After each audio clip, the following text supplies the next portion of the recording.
About a year ago, I transitioned from a software development engineer to a software development manager. And it was a really interesting experience, but I ended up switching back to my software development engineer role. I want to kind of talk to you about what that transition process looked like, because I realized that there's so many people that are in a very similar boat that are trying to decide if they want to pursue the individual contributor or the software development engineer role all the way to, principal engineer, distinguished engineer, whatever that is. And they're trying to decide between that or changing their career path entirely to be a software manager. So I want to kind of tell you about what my experience was like, give you a little bit of a backstory about like kind of my interest in management, how I transitioned into a manager, what the role looks like in terms of the day-to-day, some of the pros and cons as I perceive them, and then just some closing thoughts on the transition process and back to being an SDE. So that's what this video is about. Let's start a little bit, I guess, with my backstory. So many of you know I'm a software development engineer, senior software development engineer at Amazon. Been here for around 7 years or so. And shortly after my promotion, about a year ago, I decided to try out that software development manager role. So like, what did that process look like? How did I decide and how did I approach things? So the first thing that you have to know is that if you want to become a software manager, there's generally two ways that you can do it. You either directly request that from your manager, be like, hey manager, I'm interested in a software manager role. I want to do this, and kind of you have a conversation there. So that's one approach, is very direct and to the point. The other way is to kind of put yourself in an environment where there's no structure in a team necessarily, and you kind of build the processes. So you take the lead of that team and do a lot of the things that the manager would typically do. That being said, like if there's already a manager on the team, you may struggle with that. If there's no manager on the team, then obviously it's easy to do. So the latter was my situation. I had joined a team that was kind of underwater. They only had a couple SDEs on the team. They managed some really, really important services. So myself and another engineer kind of went into this team to try and help out and stabilize things. So even before this, I already kind of knew that at some point in my career, I wanted to try to become a manager just to see what that role is like. And I'd always respected a lot of like VPs and directors. Those are kind of the later levels of the manager role. And so I thought, maybe I want to do this. And like, how do you know unless you try it, right? So that was kind of my starting state. So I was on this new team and, things were kind of up in the air. The processes were all kind of broken. You only had a couple more junior SDs on the team, so there wasn't much going on. They didn't really have a direct manager at the time that was involved in the day-to-day. So immediately, kind of when I entered the team, like my first instinct was to try and stabilize things by setting up processes. So things like, having your regular sprint planning, being accountable with the amount of time that you're spending on tasks, kind of building that kind of culture and community in your team. So it's very difficult, I guess, during COVID when you're not in person all the time. But things as simple as during stand-ups, turning on your cameras so you actually can make a connection with people. Like all this stuff like started to put in place, and I found that it started to build that culture and build that kind of camaraderie between myself and my peers. And I always say, like, you're only as good as your team as an IC or even as a manager. So it's not just all about the individual. It's about building a culture and building a team that can kind of contribute as a group and think about these complex problems and solve them as a unit, as opposed to, siloing everything, siloing all your knowledge, or just assigning people to different parts of different projects. So as I was doing this and kind of setting up these processes, like part of this was I was reporting back to my manager at the time, like what was going on, what was good about the team, like what needed some work, that kind of stuff.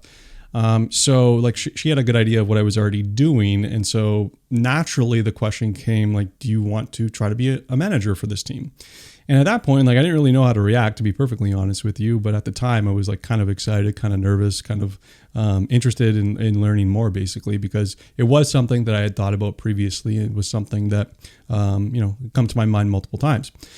So she had kind of approached me with that. I thought about it. I decided that, like if I fail, who cares? I can always go back to my other role. And if things work out and I love the role, then great. Like I get a fast track to becoming a manager. And now I know what I want to do. So it was a pretty easy process to decide like what I wanted to do in that position. And I ended up accepting the role. And so like, what did the transition process look like at that point? Well, for me in my circumstance, like not really a lot changed because I was already kind of building these processes and kind of acting as a manager from the start. So not a lot in my day-to-day changed early on. In terms of like the training and like, let's talk about that first, actually. Like, how do I learn how to be a manager? Because I think that's probably an important thing that people struggle with because they're nervous. Like, I don't know anything about being a manager. How do I do this?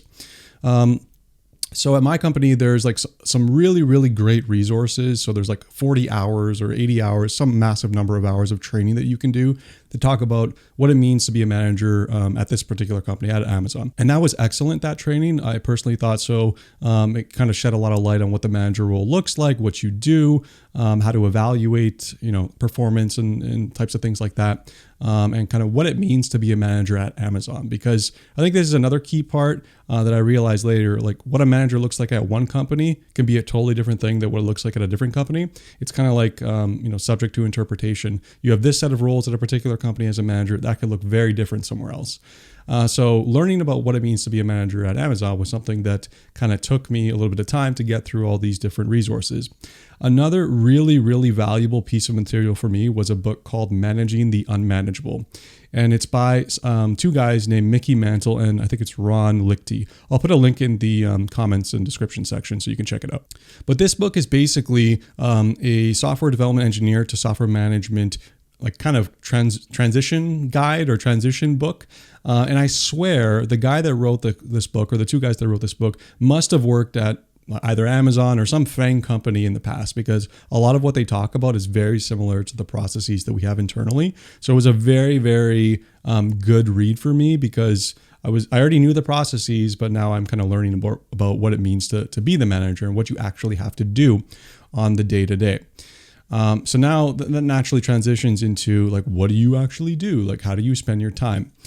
I guess the first thing to say is that if you as an SDE enjoy having large blocks of time, of uninterrupted time where you can focus on things, then you're probably not going to like being a manager because your day like very quickly fills up with meetings and like talking to people and stakeholder management, organization, all that kind of stuff. So you don't have the time anymore to really dive into the code and like pour over the technical side of services that you manage. That was one thing that kind of was difficult for me. Like I used to have periods of 4 or 5 hours sometimes of uninterrupted time, and that was valuable for me to like learn how services work, to design things, to implement code, all that kind of stuff. But as a manager, you need to embrace interruptions. You're constantly going to be getting interrupted either by people on your team or stakeholders or your boss or other people that need help with something. And I wasn't really used to that, and so it took a little bit of time for me to adjust. But once I got into the groove, it was pretty easy. There's a lot of like other types of meetings and things that you're involved in. So personal mentorship, priority planning, organization and future roadmap planning, that kind of stuff. Capacity planning is big too. Like how many people do you have? How many people are you going to have in 6 months from now? How many people do you need for the projects that you committed to? What are the dates you committed to? Do you need to push them back? These are the kinds of questions that you need to be thinking about. And, your managers are going to be expecting the answer because ultimately you are the responsible one for the team in terms of deliverables. And this kind of leads naturally into the other part of it, which is you're kind of responsible, but you're a little bit powerless to do things yourself. Like, sure, you can set up a team how you want, but ultimately at the end of the day, you are not the person implementing the code anymore. You are not the one designing things anymore. You are not the one that is in the weeds doing all the low-level work. The people under you are. And that means that you're only as good as your team and the people that are on your team. So this is like a very fundamental fact. If you don't have a good team and a good team culture and a good team environment, it doesn't need to start that way, but you can build it. If you don't like put in that effort to build it and build a healthy team, like you're going to get screwed because your team's not going to be able to deliver. They may be kind of not cooperating the way that you want them to cooperate, maybe not collaborating in an efficient way. And I'm of the opinion that, it's great to have a lot of people in a room to make a better decision. Like if you're just one person trying to make a decision, if you have 5 people, it's going to be a lot better quality decision because there's going to be criticism from other people's experience, from past failures, from past successes. So building that culture of being collaborative and kind of working with each other was extremely important in my success. And one easy way that I did to do this, maybe I can just give you an example really quick, is, when we had feature requests or like a new project, typically when you have larger projects, it's kind of assumed that you do design documents and have design reviews. But for smaller things like a minor feature, like a minor new API, like you don't necessarily have these large design documents. But I kind of made the habit of asking whoever was working on it, like, can you do a mini design document and then share it with the team so we can collect feedback? And so this had like multiple benefits. It gave your SDEs the opportunity to practice leading a meeting, to practice writing a document, to practice their communication, both verbal and written skills, and facilitating a meeting. So that's great for career development. And it was also great from a perspective of keeping the team kind of informed of what key decisions were being made and having the opportunity to put some kind of thought into, are we making the right approach? Maybe we are, maybe we're not. But if you don't have the conversations about it, you'll never know. So that was a kind of a quick and easy way that I think helped build the team's culture and de-silo information. That's another big problem that you need to deal with as a manager is if you have certain people that are kind of like the experts in a very specific area, so kind of not a jack of all trades, the opposite. So, they know something really, really well and not anyone else or no one else knows about it that well or no one else knows about it at all. That's a big problem because if that person leaves or something happens and they're out of the office, then you're kind of out of luck and you need to figure out what to do with these services and how to manage them. You got to keep on moving forward with the business. So that was kind of something that you need to be careful of and try to prevent of the siloing of information. So like I kind of said, I'm just taking a look at some notes here. You got to learn to achieve through others and build this community and build this team because ultimately you achieve through others at this point. And that's kind of your function as a manager. Achieve through others, tear down roadblocks, make your SDEs' lives easier. And try to keep your sanity because you'll be in a lot of meetings. So to jump in, so that's a little bit of a background actually of just like what I thought about being a manager was like and like what the role looks like. In terms of like more direct and to the point pros and cons. So let's start with some pros. So the first pro is that you get to mentor and develop the career of many SDEs that are under you. And personally for me, like I thought this was great. Like I love talking to people about technical things and giving people career guidance and giving people actionable feedback that they can do to improve themselves. Sometimes it's hard when you're on the other end, like the receiving end, to understand like where you went wrong or what you should do in certain circumstances. So you get to give people like good feedback. Well, all feedback is good feedback, but positive sounding feedback. So you did great here. Good job on this task, blah, blah, blah, blah, blah. But you also get to give people ways to improve themselves. So if you notice something that like maybe someone approached a situation in a way that was a little bit rough around the edges, you can give them feedback and say like, I noticed you did this, good job on the follow through, but this approach caused X, Y, and Z problems. Have you thought about next time doing it this way? So there's a nice way to say it. You don't need to attack the person, but it's all about growing your peers and watching them grow over time. And just seeing some of my previous peers, 6 months ago and where they are now, there's like massive growth. So it's very rewarding as an individual to know you kind of played a critical role in that. So that's pro number one. The other one is the fact that you have control over the tech roadmap. So you get to decide like what the team is going to be working on, who's going to be working on what, how much you want to balance new features, new projects with operational excellence, and also keeping in mind that people need projects in order to work on for promotion data points. So balancing all of this stuff together is kind of an interesting balancing act, I guess you can say, to make sure that you're hitting all the bases here and not leaving any area or not neglecting any one area, I guess is the right way to say it. The other pro, I think I've mentioned this multiple times, but you get to develop that team culture and mold it in any way that you want. Sometimes if you have particularly strong SDEs under you that are very opinionated, the culture can kind of just build itself. But sometimes that's not always the case. You have people that may be a little bit more quieter and require a little bit more guidance.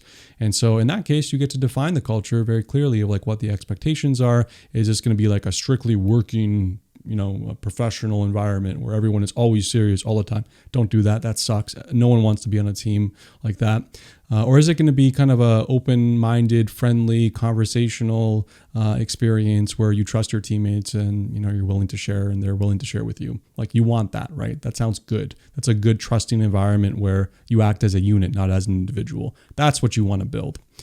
And then the final pro that I would say is you get to watch your team deliver, and you're not the one putting in the low level work. You're not the one designing the solutions, but through your actions, your teammates are able to work on certain projects. You give them feedback during design. You coach them and guide them. You are accomplishing goals through your teammates. They are your kind of vectors for achievements. So watching your team deliver is really a positive thing, and it's a feel-good moment, that's for sure.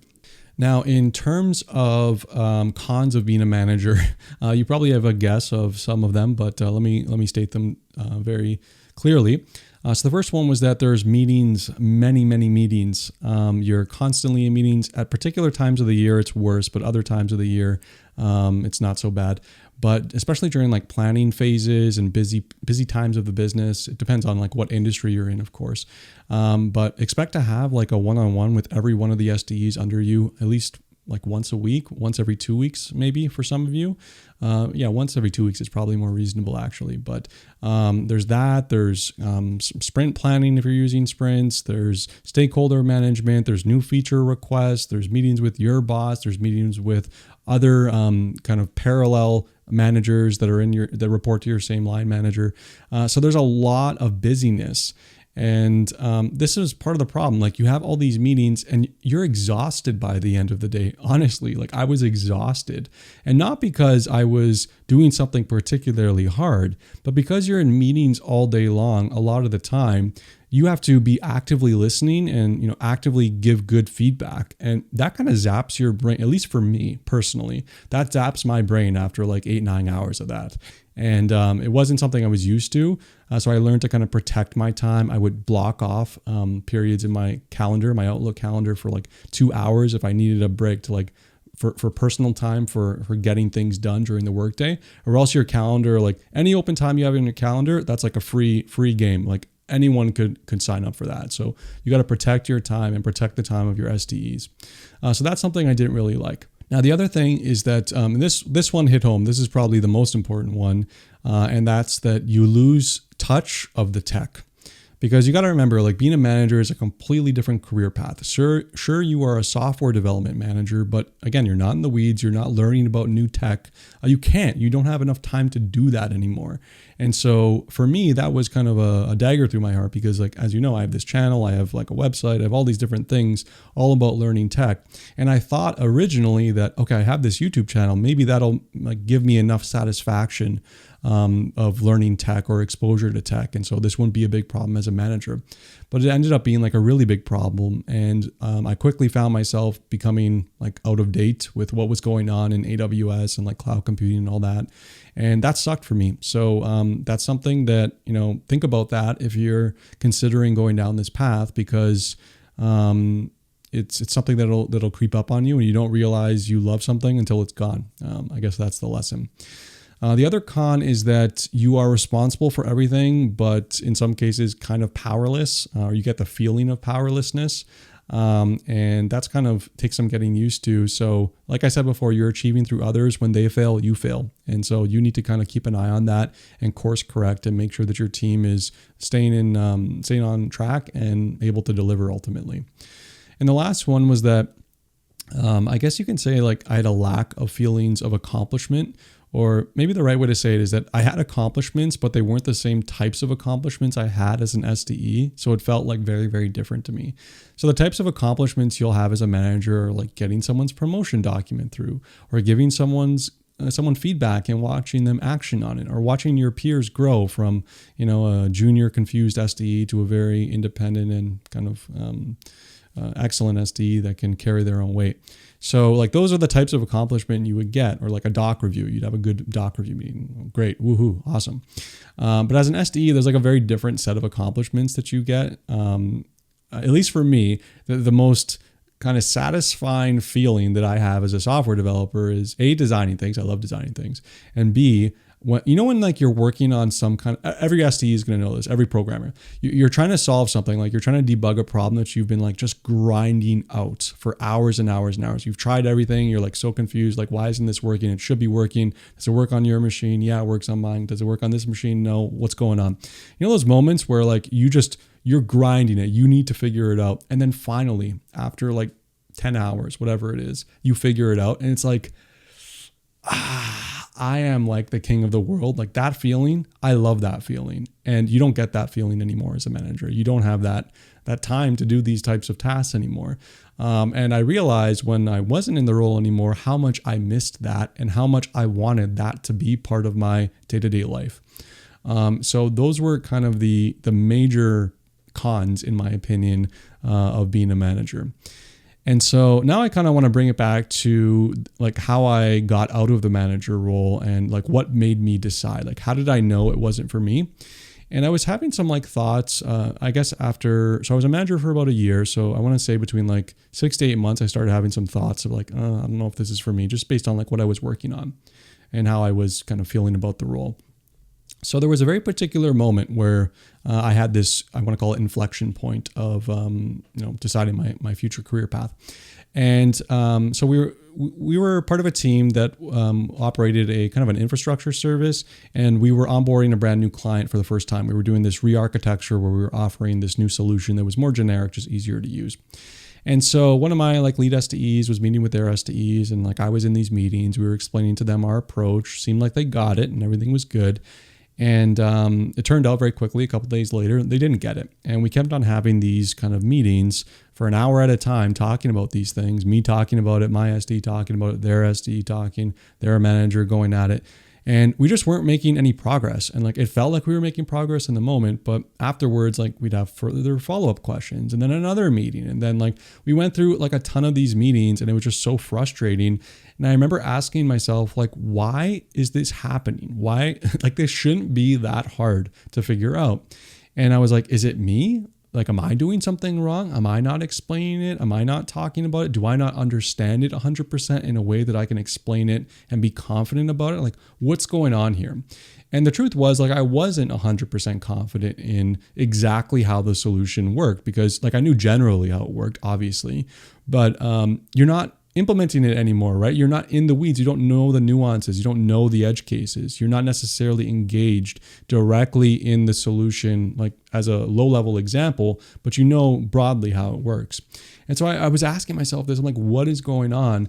So I finally got fed up with this and I'm like, you know what? I'm going to just spend an hour and I'm going to, pull out a piece of paper. I'm going to draw like a flow diagram of how the system works, an example to run through and like what this person's situation is and how this solution should work for them.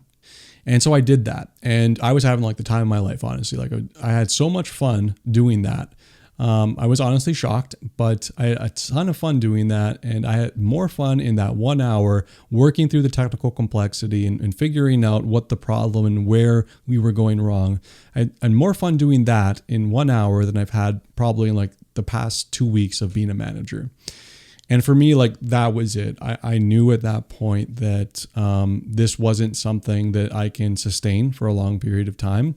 And that I knew where my passion was. Like my passions were very, very clear to me in that instant. And they continue to be clear to me even now as I'm talking to you. Like I know for a fact that like I'm a tech person. I'm probably always going to be a tech person unless something catastrophic happens and I lose my fingers and I can't type anymore. Maybe that won't stop me.